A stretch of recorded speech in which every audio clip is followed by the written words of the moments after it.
Fahri Hamzah menyatakan bahwa paslon 01 setelah Pilpres nanti akan masuk penjara. Hal ini tentu menimbulkan kontroversi. Kasus yang mana yang bisa memasukkan paslon Amin untuk masuk penjara? Padahal Fahri Hamzah sendiri saat ini adalah sandraan rezim karena tersangkut korupsi. Bukti sudah jelas ketika Nazarudin akan melaporkan Fahri Hamzah dengan bukti-bukti lengkap. Namun setelah Fahri Hamzah menjadi penjilat, kemudian kasusnya menguap.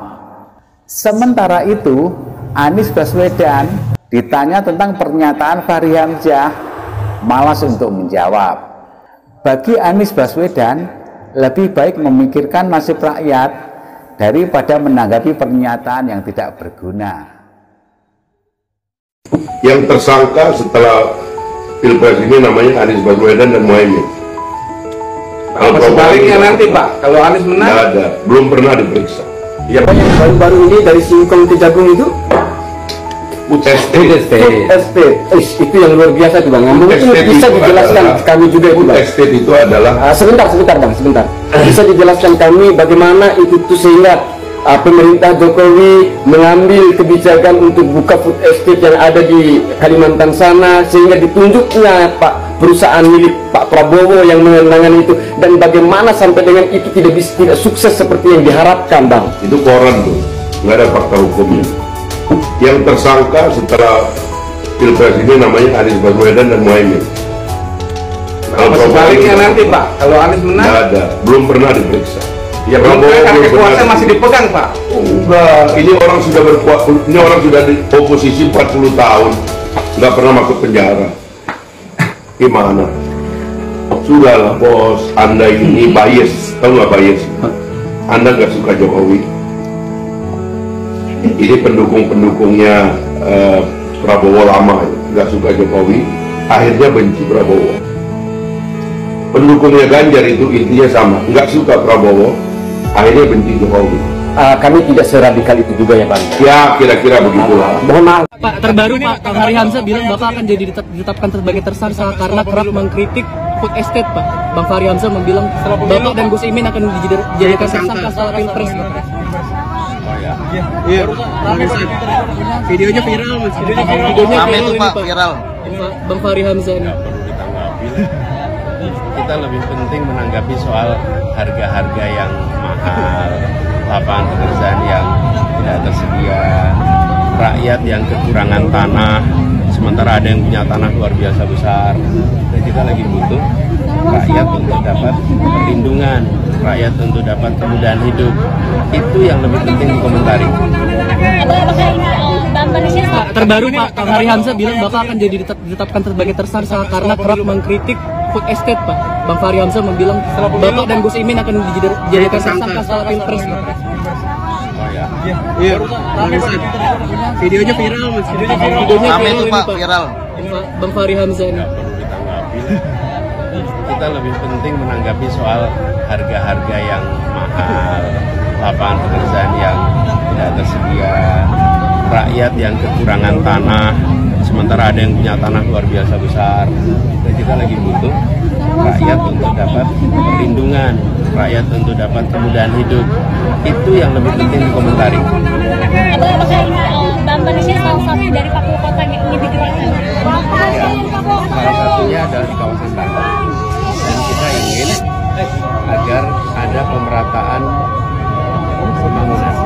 Kenapa kita memilih untuk membangun lebih dari 40 kota secara saya akan menyerahkan segera berkas ke KPK tentang korupsi yang dilakukan oleh Fahri Hamzah waktu dia jadi wakil ketua Komisi 3. Saya akan buktikan kalau memang dia bersih dengan bukti yang saya itu kan, insya Allah saat bukti yang akan saya serahkan ini cukup untuk membuat Fahri jadi tersangka. proyek apa itu Pak? Nanti akan saya serahkan ke KPK datanya dengan jelas, posisi dia sebagai wakil ketua Komisi 3, di mana saya menyerahkan uangnya, di mana dan berapa angkanya dia menerima yang beberapa kali. Nanti saya akan serahkan semua. Soal gedung MK bukan? Soal gedung Barusan saya mendapat informasi, ya kira-kira cerita dari mulut ke mulut, apa yang sedang terjadi di seputar Istana Kepresidenan. Katanya sedang bergerak sebuah pemberontakan ala kaum tani. Saya menyebut ala kaum tani itu, ya mungkin Bapak dan Ibu atau teman-teman semua sudah bisa membayangkan. Kalau kita bicara petani, itu identik dengan orang yang lemah, yang tidak mampu melawan keinginan dari seorang majikan. Itu fakta yang ada. Makanya saya mengambil analogi atau contoh seperti itu. Perlawanan kaum tani kepada majikannya, itu mereka melawan sedikit demi sedikit, penuh kehati-hatian dan kesabaran, sehingga majikan tidak merasa bahwa sedang terjadi sebuah perlawanan. Kalaupun mereka punya kesempatan untuk mencuri, mereka mencuri sedikit demi sedikit, yang juga sebagai bentuk hukuman mereka kepada majikan.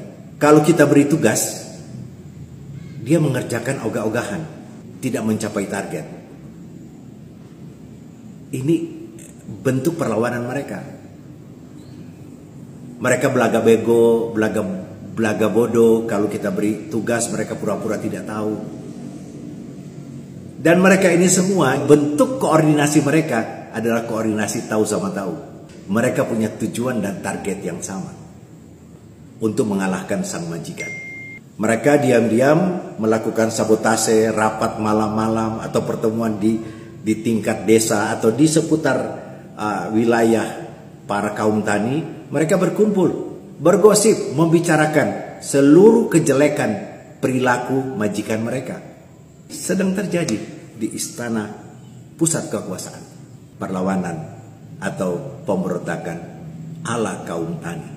Rupanya memang mereka-mereka yang berada di seputar kabinet ini, yang masih memegang atau masih mempunyai kompas moral dan etik yang tinggi, mereka tidak sepakat atau mereka tidak berkenan bahwa majikan mereka mewariskan kekuasaan negara ini kepada anaknya. Di sana persoalan. Nah, Anda bayangkan kalau saja orang yang berada di seputar situ saja tidak berkenan, Anda bayangkan seluruh anak bangsa ini adalah petani, orang-orang yang lemah, yang tidak mampu melakukan perlawanan terhadap rezim atau kepada pemerintah. Mereka tidak sanggup. Maka praktek yang sama, seluruh warga negara ibarat sebagai kaum tani yang sedang saat ini mereka juga bergerak melakukan pemberontakan terhadap ketidakwarasan rezim ini yang memaksakan atau melanggar etik. Sehingga saya berani mengatakan bahwa pada tanggal 14 Februari nanti, pada saat pemilu itu, akan terjadi sebuah pembangkangan massal terhadap sang majikan. Karena memang mereka, hanya itu yang petani bisa lakukan. Hanya itu yang bisa dilakukan oleh kaum yang lemah untuk melakukan perlawanan terhadap sebuah kekuasaan yang menyimpang, sebuah perilaku rezim yang melanggar kewarasan publik. Makanya Pak Jokowi akan kaget dengan hasil, dengan target yang dia berikan kepada seluruh abdi dalamnya, ibarat sebagai majikan kepada petaninya. Dia akan kecewa melihat hasil pada 14 Februari nanti. Kita lihat nanti. Salam akal sehat. Saya sedikit pun nggak takut Pak Jokowi itu mendukung Pak Prabowo. Jokowi secara pribadi, ya, Jokowi secara pribadi penuhi ketentuan undang-undang ini semua, ya, cuti dan segala macam. Hari ini kita nggak bisa tahu menteri-menteri ini, termasuk Pak Prabowo, itu lagi kampanye kemarin di Semarang, lagi cuti atau tidak? Sebagai Menhan atau sebagai sebagai capres, Menhan gitu apa ya? sebagai ketua umum partai? Oke. Ini blur. Ini rakyat harus tahu. Kita tidak pernah dideklar saya mau kampanye dan saya menyatakan cuti. Ingat, azas bertanggung jawab dan transparansi keterbukaan. Ya. Itu perintah undang-undang. Dia harusnya mengatakan saya mau kampanye ke Semarang dan saya menyatakan cuti. Ya. Itu kan administratif. Kita nggak tahu sekarang menteri-menteri itu bicara siapa yang kasih bansos. Pak Jokowi. Terima kasih kepada Pak Jokowi. Loh, bansos itu diambil dari Pajak. APBN. Ya. Saya ingin katakan lagi, Avian. Oke. Seburuk-buruknya di zaman Orde Baru, Anda mahasiswa, Anda boleh browsing tuh. Pak Harto nggak pernah kampanye untuk bahkan menggunakan jas Golkar dia nggak pernah. Oke. Dia nggak pernah menggunakan itu. Itu saja kita persoalkan luar biasa. Kenapa? Karena dia confidence. Dia masih ada menunjukkan saya kepala negara, saya pembina semua partai-partai politik yang ada. Jadi hari ini Jokowi nggak confidence. Itu saja di bawahnya bermain tuh aparatur TNI.